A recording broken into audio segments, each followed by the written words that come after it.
Posibleng umabot naman sa 3 milyong piso ang nakulimbat ng mga hinihinalang acetylene gang sa isang sanglaan sa Cubao, Quezon City. Nahuli pa ang ginawang butas ng mga suspect sa sahig ng pawn shop para mapasok ang establishmento. Balitang hatid ni Tina Panganiban Perez, exclusive.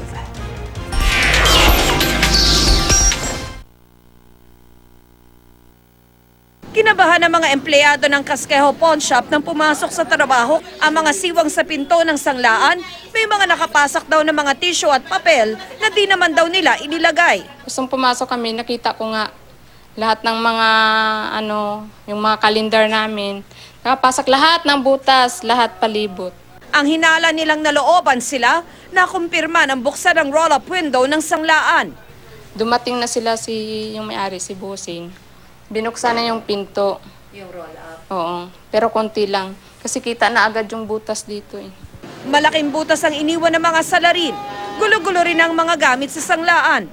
May CCTV sa pawn shop at nakunan pa ang mga empleyado habang naghahandang umuwi. Pagkapatay ng isang empleyado sa ilaw, lumabaw ang kuha ng CCTV.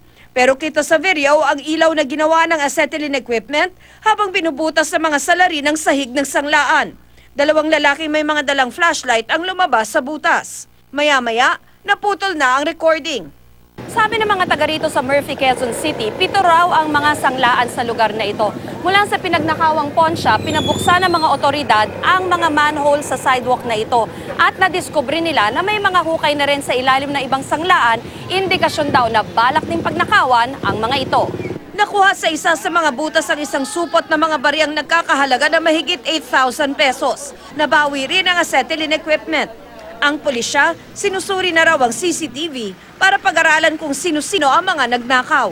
Halos nasa na kami, more than 150 meters na na-tracing doon sa ilalim ng Imbernal. Nagsasagawa pa ng inventaryo ang ninakawang sanglaan pero pinangangabahang aabot sa 3 milyong piso ang nakulimbat.